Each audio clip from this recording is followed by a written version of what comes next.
Cannabis Common Sense, the show that tells the truth about marijuana and the politics behind its prohibition.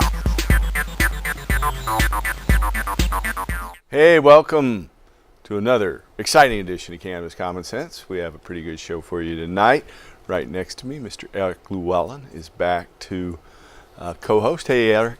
How you doing this week? Doing good, you? Good, good. And over in the wings, Mr. John Cornette's ready to play a couple songs. Yes, sir.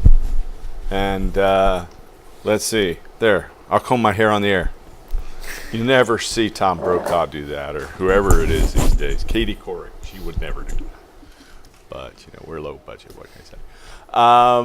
We have hemp news for you tonight. We'll be taking your phone calls. There's been a lot of developments over the past couple weeks. I just got back from South America. We'll talk a little bit about that and about developments in the medical marijuana and adult use marijuana markets here and across the world as we come back in just a moment with our dance, after our dancing cannabis leaves. I feel the force.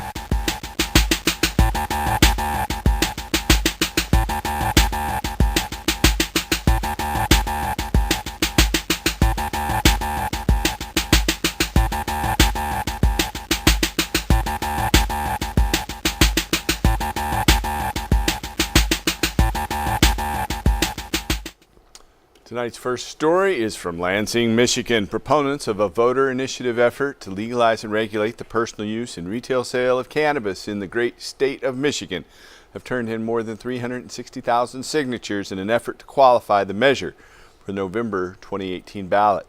The advocates must possess a total of 252,523 valid voters registered signatures from registered voters in Michigan in order to place the initiative, the Michigan Regulation and Taxation of Marijuana Act, on next year's ballot. The initiative permits those over the age of 21 to possess and grow personal use quantities of cannabis and related concentrates, while also licensing activities related to the commercial marijuana production and retail marijuana sales.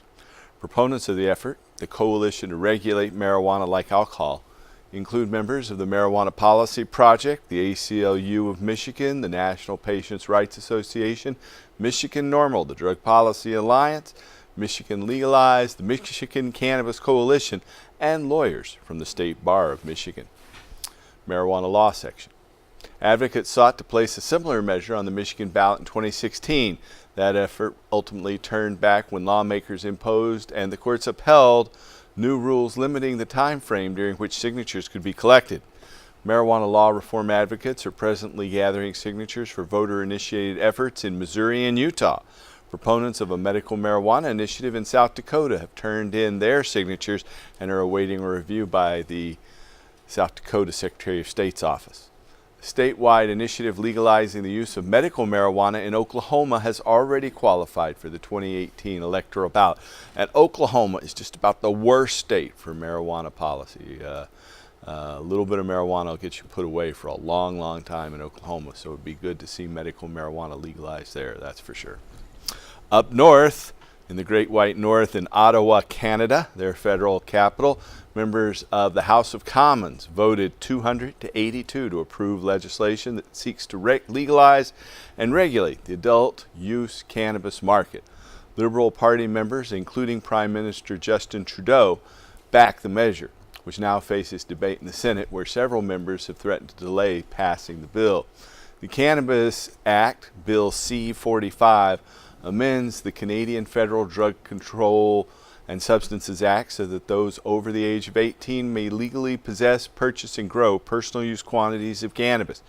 It further seeks to establish rules and regulations governing the commercial production of retail cannabis products. Proponents of the legislation hope to have the new law in place by July 1st, 2018.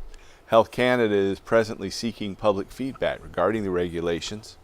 Written comments will be accepted through January 20th, Updates regarding the status and text of the legislation are available online from Canada's Library of Parliament. Out of Tallahassee, Florida, our next story. Florida patients and growers have filed a lawsuit over the regulator's failure to meet deadlines associated with the state's 2016 voter-approved medical cannabis law. The plaintiffs argue that the State Department of Health has failed to issue licenses for additional dispensaries despite an October deadline. According to the suit, they say, quote, Florida law required the Department of Health to issue 10 additional licenses by October 3, 2017. Yet the department has failed to do so, an issue which patients say limits their access to this life-saving medicine, end quote. Regulators also have a backlog of patient applications from those seeking to participate in the state's nascent medical cannabis access program. 71% of Florida voters approved Amendment 2, a voter-initiated constitutional amendment in Florida permitting the regulated distribution of cannabis to qualified patients. In July, plaintiffs Florida for Care filed suit challenging a legislative change to the amendment that prohibits the possession of cannabis in a form for smoking. That legal challenge remains ongoing. Of course, the law said patients could smoke it if they so desired, but legislators don't like that. They don't like people taking the power back from them. But that's what we need to do, folks, and that's what we're here for. In Madison, Wisconsin, one of my favorite towns, members of the Wisconsin Assembly and Senate have unanimously approved legislation, Senate Bill 119, to establish a state-sponsored pilot program to study the growth, cultivation, and marketing of industrial hemp. The measure now awaits final approval from Republican Governor Scott Walker. In fact, he just signed that into law today, so it's not awaiting approval anymore. Under a 2014 federal law, states may license hemp cultivation as part of a university-sponsored pilot program. 32 universities in 19 states, Colorado, Hawaii, Indiana, Kentucky, Maine, Minnesota, Montana, Nebraska, Nevada, New York, North Carolina, North Dakota, Oregon, Pennsylvania, Tennessee, Vermont, Virginia, Washington, and West Virginia, can't forget West Virginia, have participated in hemp cultivation projects this year, according to data compiled by the advocacy organization Vote Hemp. Federal legislation is pending. House Bill 3530, the Industrial Hemp Farming Act of 2017, to exclude cannabis strains under 0.3% THC from the federal definition of marijuana under the Controlled Substances Act. In August, the National Conference of State Legislators unanimously approved a policy position in support of amending federal law to reclassify hemp as a distinct agricultural crop and permitting states to engage in its commercial cultivation. Next story tonight is from down by the bay in San Francisco, California. The cumulative use of marijuana is not independently associated with an increased risk of atherosclerosis, or hardening of the arteries, according to longitudinal data published online in the journal Addiction. An international team of investigators from the United States and Switzerland assessed the relationship between the cumulative use of tobacco and or cannabis and the risk of atherosclerosis in a cohort of 3,117 subjects between the ages of 18 and 30.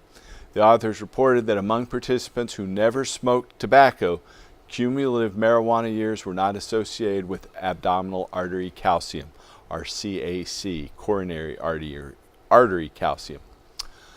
By contrast, those subjects who smoked tobacco only or who consumed both substances for a period of at least 5 years possessed an elevated risk of subclinical atherosclerosis. A previously published research by the team reports that cumulative lifetime use of cannabis is not associated with cardiovascular disease, stroke, or coronary heart disease. This study, Lifetime Marijuana Use and Subclinical Atherosclerosis, the Coronary Artery Risk Development in Young Adults, appears in the journal Addiction. Out of Boston, Massachusetts, substantial clinical trial data exists to support the efficacy of medical cannabis in the treatment of chronic pain conditions, pediatric epilepsy, and multiple sclerosis, according to literature published online in the journal Polish Archives of Internal Medicine. Investigators from Harvard Medical School and New York Medical College reviewed randomized placebo-controlled studies assessing the administration of medical cannabis in various patient populations. The authors identified moderate to high quality evidence in support of the efficacy of cannabis for chronic neuropathic pain, spasticity associated with multiple sclerosis, and seizures. There exists substantial evidence supporting the efficacy of medical cannabis pharmacotherapy in the treatment of these disorders, researchers concluded. They identified moderate quality evidence in support of the efficacy of cannabis in the treatment of HIV or AIDS and gastrointestinal disorders. They concluded, quote, as medical cannabis laws continue to be passed internationally, patients' requests for medical cannabis will likely increase. Physicians must take the same steps with these patients as they would with prescribing any other medications to ensure that medical cannabis is recommended appropriately and as safely as possible.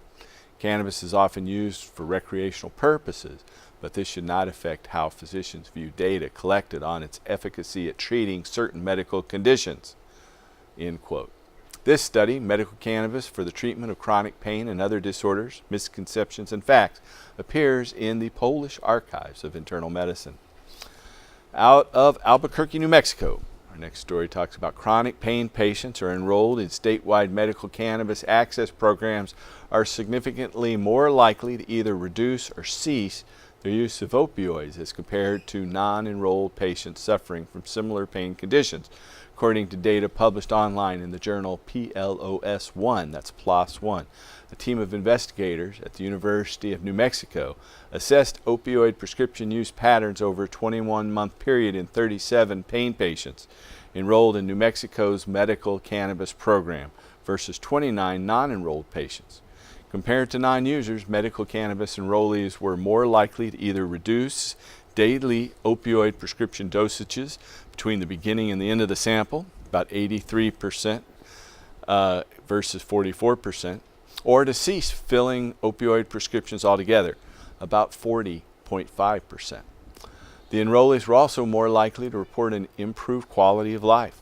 The authors concluded, quote, the clinically and statistically significant evidence of an association between medical cannabis program enrollment and opioid prescription cessation and reductions and improved quality of life warrants further investigations on cannabis as a potential alternative to prescribing opioids for treating chronic pain, end quote. Prior studies have similarly reported that patients enrolled in cannabis access programs are more likely to reduce their use of opioids and other prescription drugs. The full text of this study, Associations Between Medical Cannabis and Prescription Opioid Use in Chronic Pain Patients, appears in PLOS 1. Next story is from New Jersey. Heart failure patients with a history of cannabis use possessed reduced odds of in-hospital mortality compared to similarly matched controls, according to data published online in the journal Circulation. Investigators assessed data from over 6 million heart failure patients over a 7-year period. Sounds like a pretty large study group to me. Patients with a history of cannabis use were less likely to suffer from atrial fibrillation or irregular heartbeat and experienced shorter hospital stays and were less likely to die during hospitalization as compared to non-users. That's really important, not dying while you're in the hospital. That's a better outcome. According to the study, they say, quote, our studies showed that cannabis use lowered the odds of atrial fibrillation in patients with heart failure.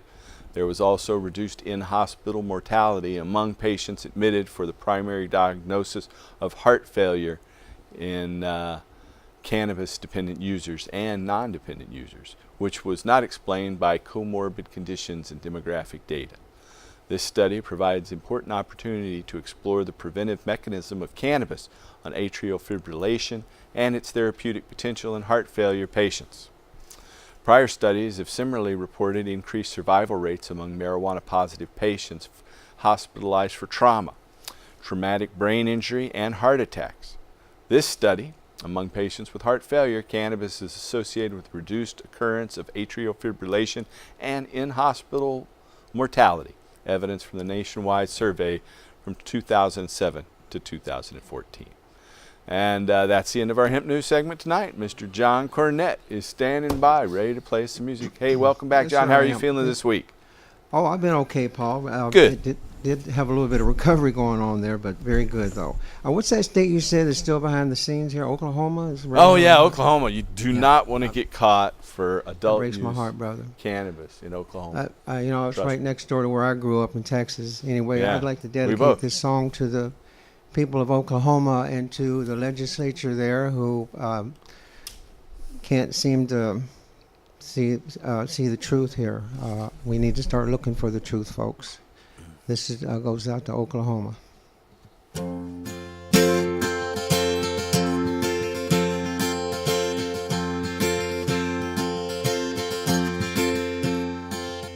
Now is the time. The time is now to tell the truth, to hear the truth, to know the truth, to know the truth.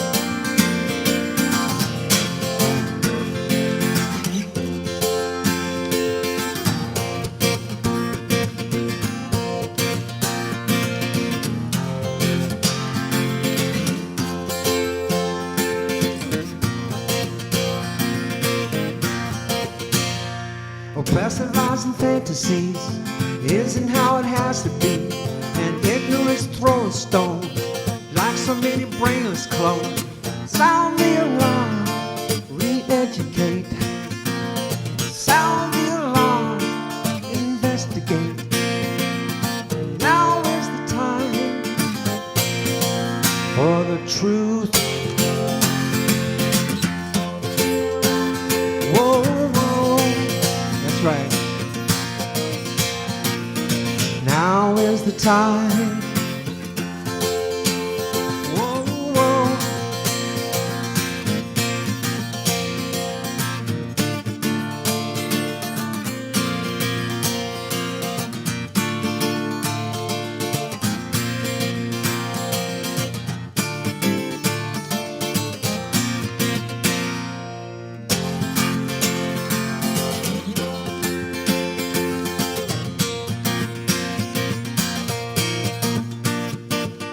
Now is the time.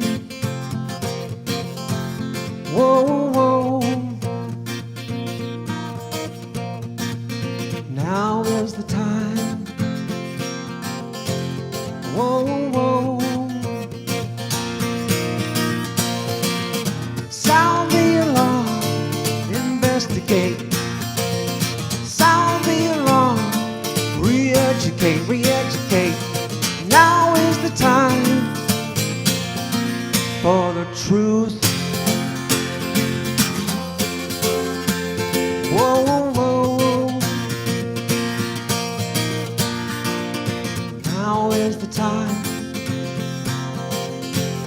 Whoa, whoa.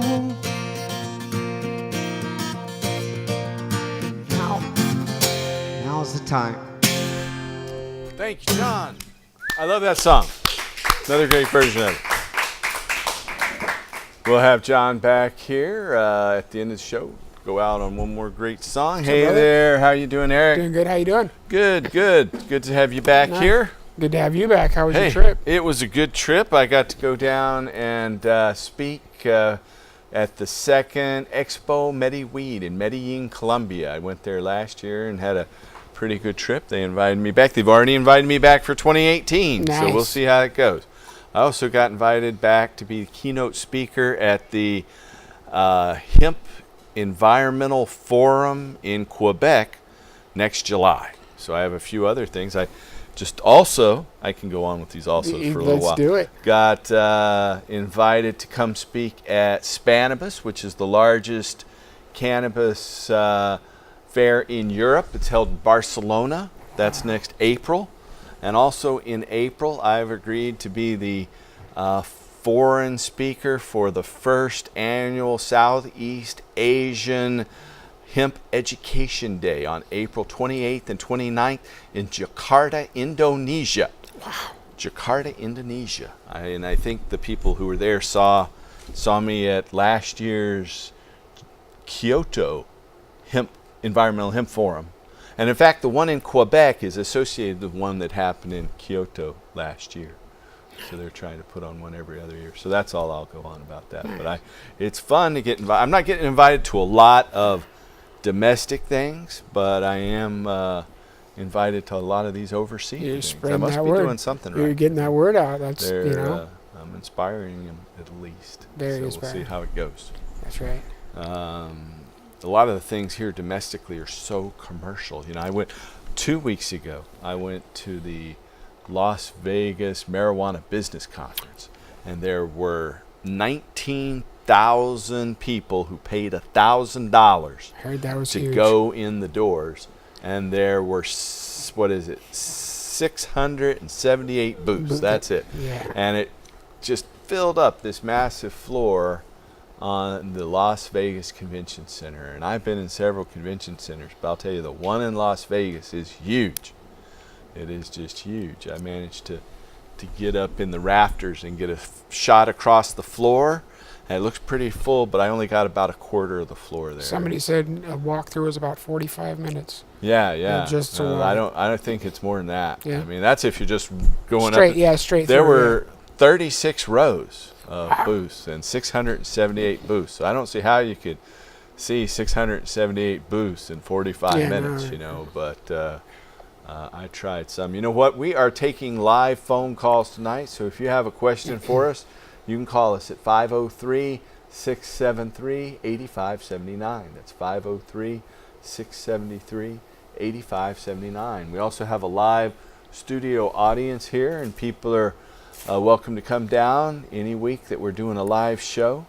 I was in South America last week, and couldn't do that. I made it back after the Las Vegas conference. I kind of skipped the last day to get in here and do that show with Anthony Taylor a couple of weeks ago. Anthony Taylor's now on the Oregon Cannabis Commission, new thing that the Oregon Health Authority set up to try to help medical marijuana patients. That's what Anthony's job is. Another Dr. Rachel Knox is also one of the... Definitely know we need that help. Yeah, we do. It's becoming too much where... It seems like all medical patients everywhere are losing their growers. The growers can't afford to do it for free anymore. Because It costs $5,000 in fees and licensing, and you got to tag each plant. You got to report every month, and so it's hard if you don't have a steady income stream to be able to afford things like that. On top of doing the growing, you have to hold down a full-time job.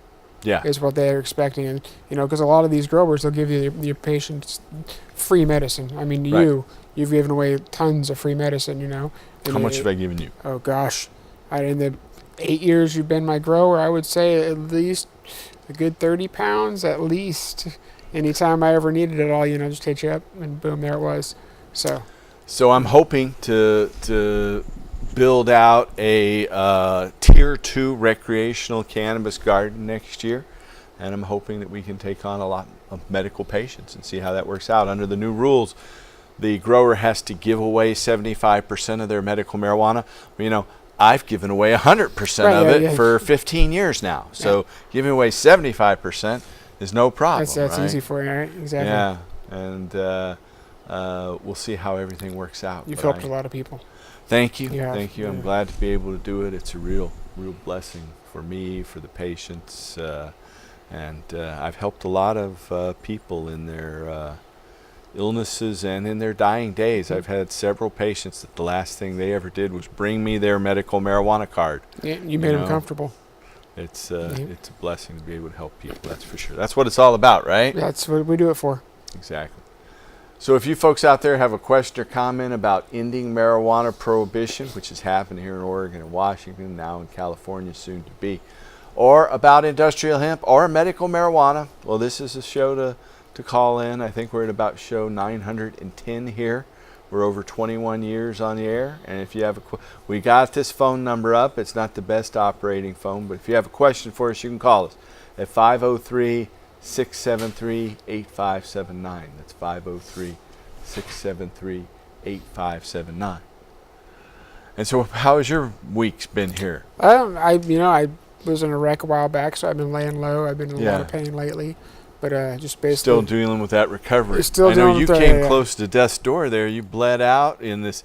You got hit from behind while you were in a taxi. in a taxi doing that right thing. They're like, if you're gonna go have some drinks, you know, Did a don't taxi drink and go drive, home, get it, and yeah. so you had a special Oh, taxi we there got to handle your Yeah. power wheelchair and Yeah. everything. Me- And me and my wife they didn't run strap around. you down right, No, apparently. they strapped me down, but there were actually I can't really talk about it. Okay, yeah, we should talk about it. Yeah, But there were some you were in complications. critical condition. I was, and yeah. on death's door, you bled out how much? Like 5 Yeah, they say quarts or something? critical is 500 cc's in your lung.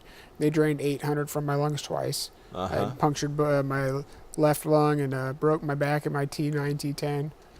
My wife was pretty messed up too in the same wreck. Yeah. So, Yeah. What about the driver? Was he okay? you know, fortunately, as far as I heard from that night, he just had a gash on his head from hitting the steering wheel. But other than that, When you get hit from behind, that's you're kind of that's the driver's the most protected, I right, guess, yeah, in that yeah, regard. yeah, because they're right there in that protected little zone. So you were in critical in the ICU for about a week. Yep, and then I went to a rehab facility for about a month and a half, 2 months. Right. Even when I got back home, I still haven't been able to get back to my normal activities. I've been medicating twice as much now, but Well, with fractured, what did you say? T9 and 10, T9 and basically 10. right in the middle of my back. It's a little bit lower, but yeah, That's gotta hurt. yeah, it hurts bad. Yeah. It's life, you know. The pain is weakness, leaving the body. Yeah. Yeah. So. Well, we think we're streaming live on Facebook right now. If you know somebody who's interested in cannabis, you might have them give us a call or take a look at facebook.com/restorehemp. That's our biggest Facebook link out there. We're up to about 700,000 people who follow that, at least some of the time. And so, again, you can call us that number. And we have a studio audience member here that is going to ask a question. We got about, 10 people in the audience tonight. Go right ahead. Oh, thank you. Thanks for inviting me. Hey, anytime. Get to watch you on Facebook, go all over, jet setting the world. It's been an inspiration. Thank you. I keep trying. I get to stay home and grow marijuana. I have a tier 2 recreational grow, and you were talking about the bump up canopy. I haven't been. I had to give up my medical card to be able to grow recreational, so I haven't had the access So to they medicine. told you can't have a medical card and be a recreational grower? See, I have I a couldn't medical grow card. medicine for myself, and I didn't have somebody else growing for me. So, yeah, it was an issue. So it was because your garden was on the same property as the recreational Yeah, land was. yeah, right? and at that time, in the beginning, because we started last year, this is year 2. Now that bump up is happening, and we're seeing that people are having to pay and deal with metric.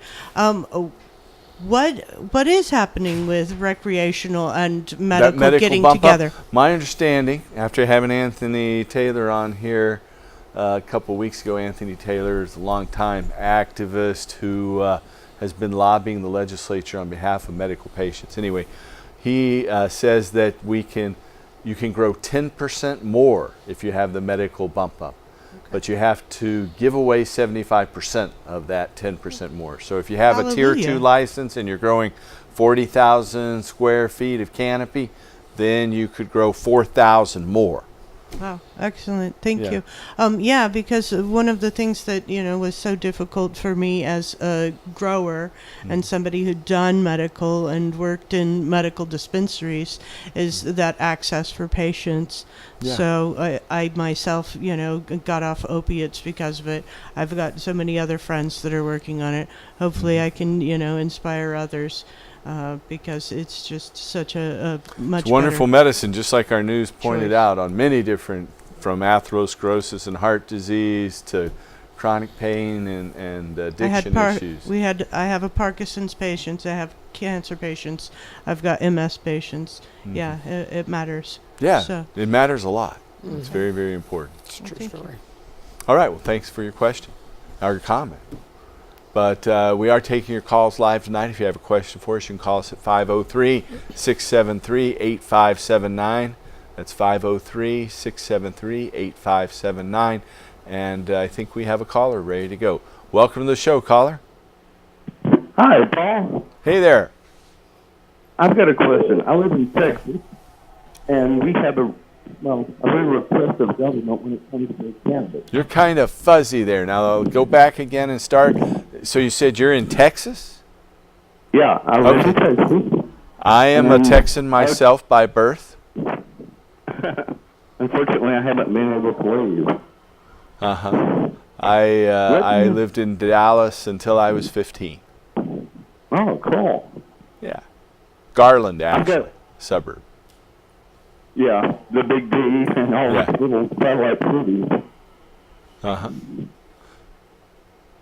What is the argument that cannabis politicians that are against you on your side, what's the talking points? How do you explain it to your local, not Democrats, mostly pro-Republican friends who still are under the misguided opinion that cannabis is bad? What's the talking point to get them on your side and away from the anti? I have just all kinds of talking points, and I could go on for hours here, which is one of the reasons I get invited to these things. You were kind of fuzzy there, but I think I got the gist of it there. Your audio was difficult there, but hey, it's probably not your fault. But one of the top things is that cannabis is safer than alcohol. You know, alcohol is a lot more dangerous than cannabis. People die from alcohol accidents all the time, overdosing on alcohol. No one's ever died from overdosing on marijuana. People don't suffer from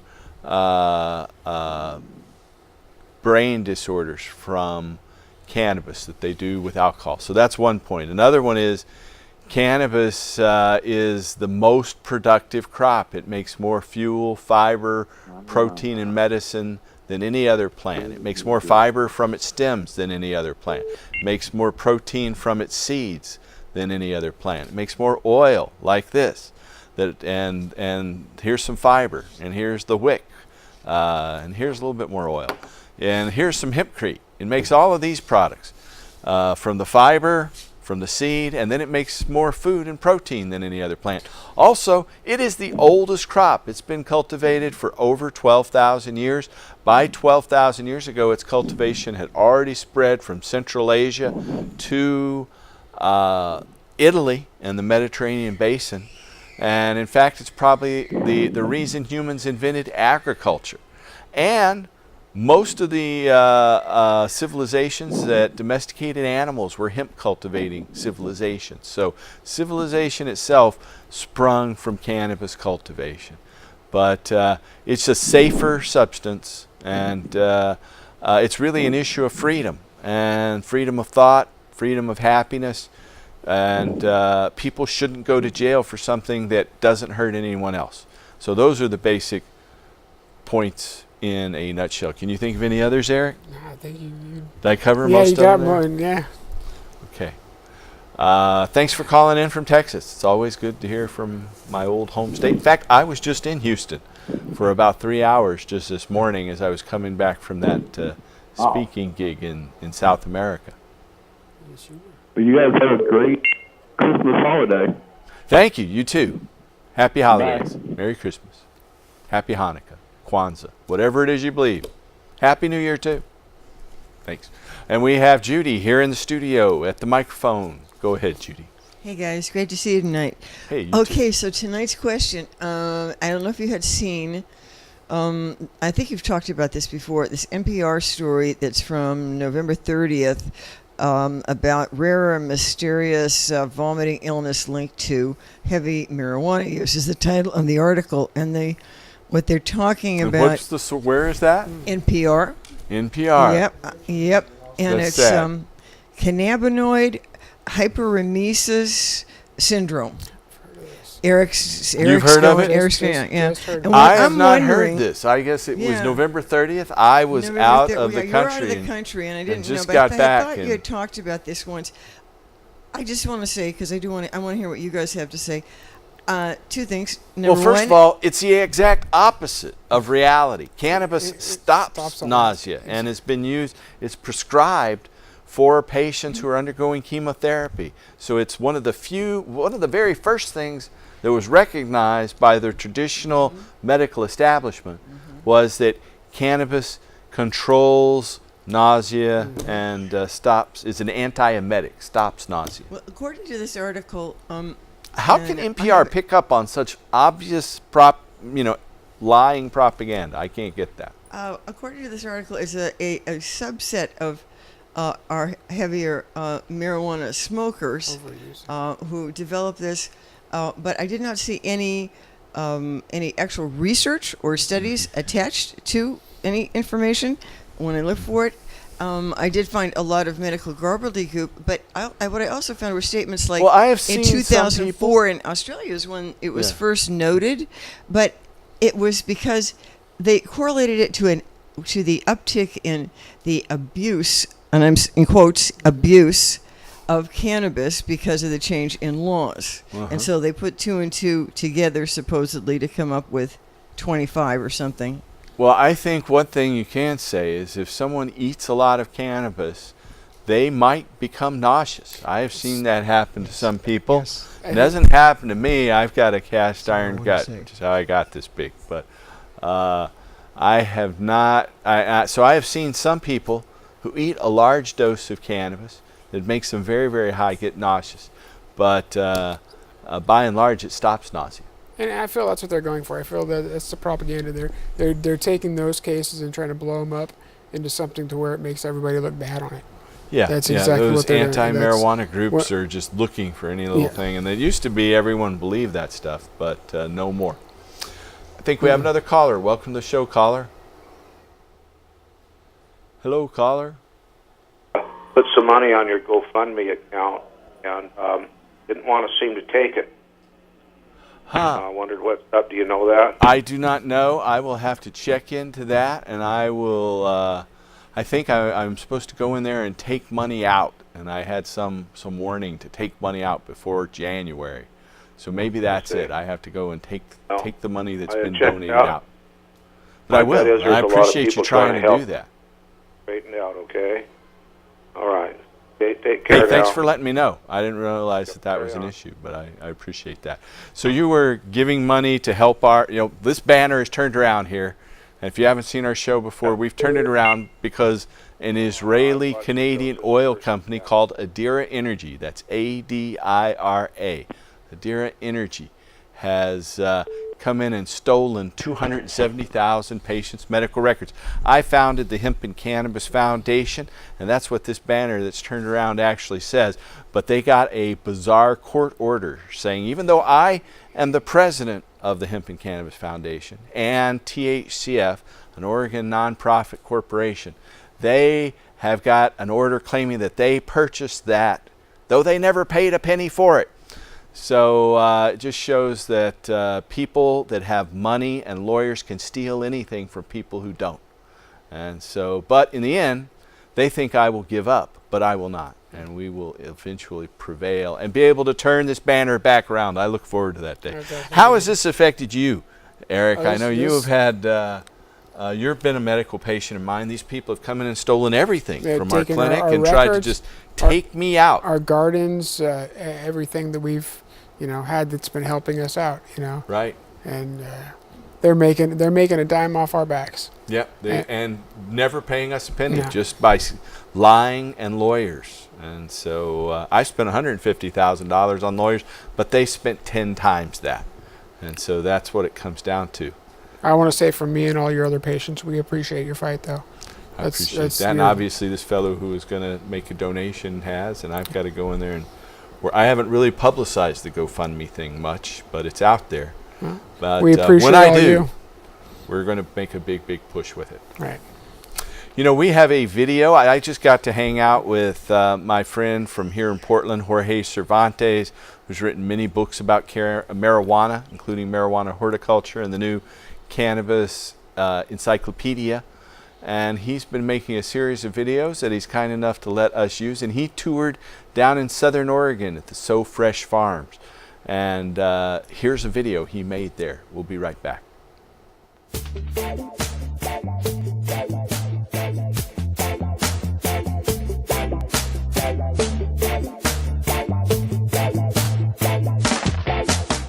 after it's hung up for we like to go anywhere from 8 to 11, 14 days, depending on the density and the kind of cannabis it is. But then they go into these totes and they sit in this environment until they're up next in the production line. So this is what it looks like, all cured up on the stem before they get it. And so you said you cure. I mean, you hang it to dry right in here. Yeah. Yep. So we've taken all of it down now, but we had a bunch of chains running all across the ceiling, and then we had chains drawn down, and then we went from bottom to top vertically with clothes hangers with that cannabis on it from the bottom to the top. And we like to use the chains last time because then we can move it closer and closer as it dries out. Okay, what humidity and temperature do you keep it the same as before, the 64 degrees and 55% humidity? Like to always keep it below 70 if we can, 64 ideally, not much below 60 because then it starts getting hard to get that moisture out of the buds. And then, the first 48 hours that things are in here, we can drop it as low as like 40, 45% humidity at first, but then we like to bring it back up to like 50, 55% humidity constantly throughout the whole process. Right, you can you can pull a lot more moisture out at 40% humidity. And then after that, if it stays too low humidity, you start to see it getting too crunchy with still having moisture inside. It gets dry and it burns hot, all kinds of bad qualities. Wow, I see what you mean. These were actually the beds. These here were the beds. These were three. It's like, and you just covered them with the plywood over here. I see. Wow, you weren't kidding. Yeah, this was just a couple months ago. We pulled down a whole round out of here. Amazing. And then there's the cameras up there. Boy. These are doing the same thing with just a different genetic over here. Okay. And they're all working on the same unit, so the same tote. And then afterwards, all their stems and smalls can be combined and consolidated, and then they keep their flowers separate, and that's what they get paid off of, is how many grams they trim a day. Okay, so it's paid per gram piecework. Yep. And then, so if you're fast, good, and if you're really stoned and talk a lot, you don't get paid as much. Yep. That's fair. There's some good incentive there, right? So how much can you trim in a day? I mean, the goal is a pound would be great. It just depends on what we're working on, how fast we are, how many breaks we take. What kind of cannabis it is. Exactly. It all just varies. But I mean, my Monday and Tuesday I did like 2.5 pounds. So that was, or not 2.5, 1.5 pounds. Oh wow. So that was a good day. Today I would like to hit a pound, but we'll see. These were some recent tests that were taken with the cannabis here. Certificate of analysis. Now, what was the lab that this was taken at? MRX Labs. MRX. Now, that's a local place here in Oregon, Portland. They're in close by. So it's an Oregon lab here. Okay, MRX. Now, there's a couple of things that impressed me about that. Number one is the total THC. So this is the THCA, the acid form of it, which means all the tetrahydrocannabinol. And that's before it's separated out to the non-acid form. So you're going to have a real high number here. It's higher than if it were not in the acidic form. But, and then we've got this variety here. This is Casey Cookies flowers. And this one here at 34.34%. This is Sour OG flower. And then you've got your other cannabinoids listed here. Here's the total down here. And then the totals here at the bottom. Okay. And then here's the one that turned my head. This is 32.45. And this is Dog Walker flower. And but like I say, it's total cannabinoids. So THCA form and everything's combined in there. But with the THC. But one of the things, the first thing I thought when I saw this is, how in the hell was this tested, I mean, you take just a little tip on the top, you sort through here and find the biggest, strongest bud, and you go, oh, I'm just gonna test this little piece here, because that looks like it's got the most resin on it.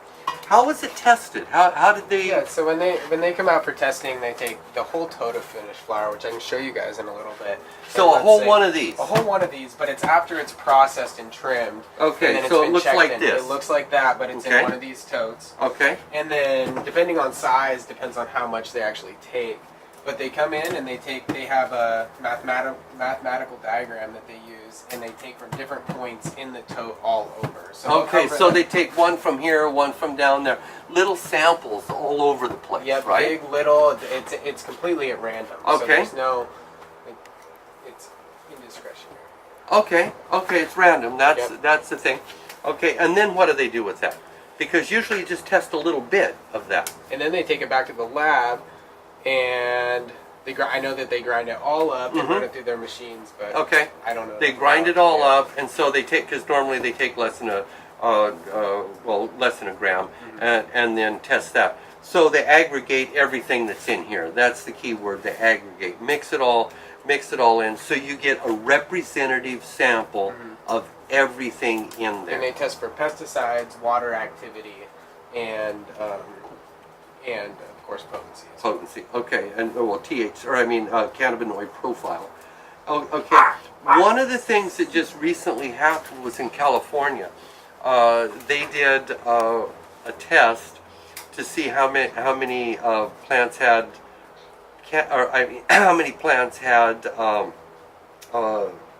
herbicides, or not herbicides. I'm getting tired. We've done a bunch of videos, right? So that's what's happened. I'm not real stoned, right? Yeah. So anyway, they tested all of these, and they found pesticides and fungicides in like over 60-70%. It was just disgusting. And so I'm really glad to know that all of this is tested, because when you test for pesticides and fungicides, it's a lot more difficult test, because it's more like parts per billion instead of parts per million. It's a lot smaller amount, and it's more expensive. And several states, well, specifically California, doesn't require it. That's not cool. No. And there's a law that they're going to vote on, or a measure they're voting on. They're calling it Prop 65 instead of 64. That they're going to make it mandatory. And I'm really glad to see that, because you don't know if you're getting good cannabis unless you grew it yourself and you can control everything. And this, you're taking somebody's word on it. And then the other thing is, if you get that cannabis and it's in a concentrate, what that does is it concentrates everything down into the concentrate, and it's like toxic as hell. I mean, it's really a bad thing. Yeah. So I'm really glad to know that this is tested for pesticides and fungicides.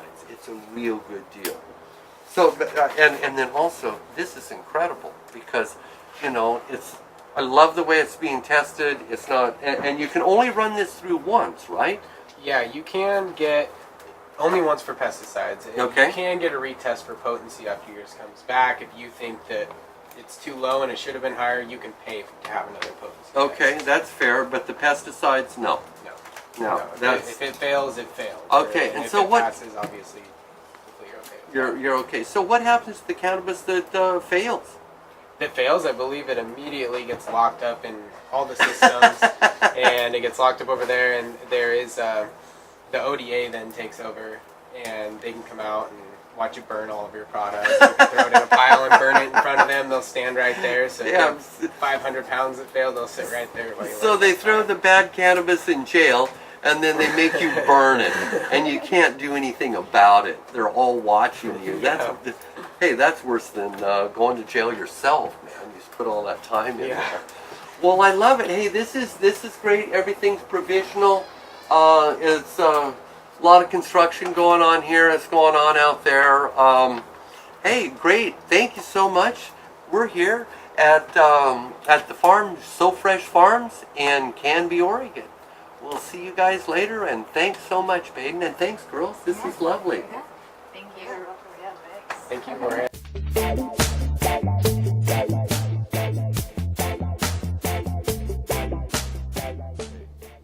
So that's Jorge Cervantes, a Portlander here. He was touring down in Canby. You can find out more about him at marijuanagrowing.com. That's marijuanagrowing.com. He's got a lot of books out there. If you want to know about marijuana growing, I recommend his Marijuana Horticulture. It's a great starter book, and Cannabis Encyclopedia is another good one. So a friend of ours who's been a volunteer on this show for many years, last year went with me to Expo MediWeed down in Colombia. And he loved Colombia so much that he moved down there. And he was in the process of moving down there when he was stopped in El Salvador. Apparently, some guard in El Salvador opened his suitcase and went through it and found an ounce of marijuana. So though he was legal with his ounce of marijuana here in Oregon, and he would have been legal with his ounce of marijuana once he got to Colombia, in El Salvador, more than 2 grams is a pretty serious crime. So this fellow by the name of Clay Pierce, who's been a volunteer on this show for, I don't know, about 15 years or so, is now locked up since November 1st for over a month in an El Salvador jail. Now the thing is, in El Salvador jails, if you don't have money on your account, and he had money, but they took that from him, and they aren't putting any of it on his account. They're holding it as evidence. He didn't have a great deal of money. He's a disabled fellow. But anyway, he has now been held in an El Salvador jail. If you don't have money, you don't get a bed, and you don't get a blanket, and you don't get any food unless you have money to buy that. And though he had money, and he could have bought whatever kind of bed fits in those little cells. Anyway, we are fighting to try to get him free. There's a lawyer down there by the name of Ricardo Langlois. He has been helping Clay. We hope to bring him back pretty soon. He's been in horrible conditions. What do you think about Clay there? Oh, Clay's always been there to help me out. Yeah. You know, we're rooting for Clay, and we're going to do what we can to get him back. He's been an advocate for many people with disabilities, helping out whenever he can. He's a really good guy. It's horrible what they're doing to him. Yeah, I just saw there's an article there in El Salvador about that, and we're trying to raise the media awareness about Clay's plight. He made a lot of friends down in Colombia. I can tell you down at the event that I was in last week, Expo MediWeed in Medellin, Colombia, he was sorely missed. The organizer of the fair advocated for his release and spent a couple hours on the phone with his attorney in El Salvador. And I talked to that attorney here today for an hour. And I'm hoping, with the help of the U.S. Embassy in El Salvador, to be able to go visit Clay here sometime before the holidays. We're hoping to get him out by the first of the year, but time will tell. Right now, he's just been held on these trumped-up charges, and he's a medical marijuana patient in Oregon, a medical marijuana patient in Colombia, who had no intention of going to El Salvador. And he just happened to buy a plane ticket that had a connecting flight, never planning to leave the airport or visit El Salvador in any way. But we're trying to turn that around, maybe have a presentation at the National University in San Salvador, the capital of El Salvador. We're talking to lawyers and priests there, but El Salvador is the most violent country in the world. It has more murders than any place else, and their jails are considered the worst in the world as well. So he's in horrific condition, and he's a disabled person. He's not getting his medicine. So we've set up a website. It's not completely up and functional yet, but you can find out more information at freeclay.org. That's freeclay.org. And stay tuned. We'll have more information about that in the coming weeks. So any other topics? I know you had sent several that we haven't touched on. No, I'll just do a quick throw out real quick if you don't Please, mind. please. First of all, with our buddy Clay, we fight hard here in Oregon to make marijuana legal. We fight all over the U.S. to make marijuana legal, but what we need you guys to do is fight to spread the word. We need this to go everywhere. Marijuana is there to help patients. There are those that do it as recreational, as you will, but there are a lot of patients out there that need your help. So, spread the word. We don't need people going to jail. We have brothers and sisters out there that are being punished for their medicine, and that's not right. Which will bring me up to another topic real quick. Work for there's an organization out there called Parents for Pot, and right now they're doing a fundraiser for the Christmas season. It's helping prisoners of what we call this drug war, helping them when their families in the Christmas spirit get presents and trees. So if you go to the parentsforpot.org, make a donation, that would be great. So do you spell out the whole word for? It's parents, number 4, pot. Ah, okay. Yes. Parentsforpot.org. .org, yes. All right. Well, we hope everybody has a great holiday out there. We will be back again next week with another live show. We got about 2 minutes left. Mr. John Cornett will be taking us out. I want to urge you that if you are a loved one or looking for a doctor who can help you get a medical marijuana permit, then we know doctors all over this country and the world, in fact, and we'd be happy to refer you to them. So if you need a doctor who can help you get a medical marijuana permit, give us a call at 503-235-4606, that number that just popped up there on your screen. That's our office here in Portland. You can call us at 503-235-4606. If you have any questions about the Israeli-Canadian corporate takeover, you can call us and ask. We'll be happy to tell you or give you these news articles that have appeared in the Huffington Post and Ganjapreneur. If you have any of these conditions here and you want to try medical marijuana, give us a call. Again, that number is 503-235-4606. That's 503-235-4606. And for more information, you can go to our website. It's crrh.org. That's crrh.org.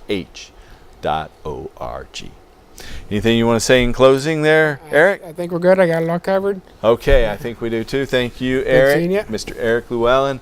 Thank you, viewers. Mr. John Cornett is ready to play about a minute's worth of music, and you can look at some pictures from our medical marijuana garden. Thanks for watching. Tune in next week and help us restore hemp. Like that. Good night. I once had a girl, or should I say, she once had me. She showed me her room, isn't it good, Norwegian wood. She asked me to stay and she told me to sit anywhere. I looked around and I noticed there wasn't a chair. I sat on the rug, hiding my tie, drinking her wine. We talked until 2, and then she said, it's time for bed.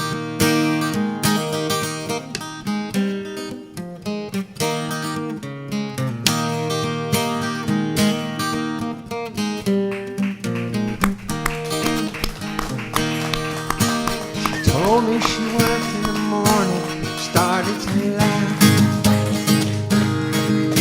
I told her I didn't and crawled up to sleep in the bath.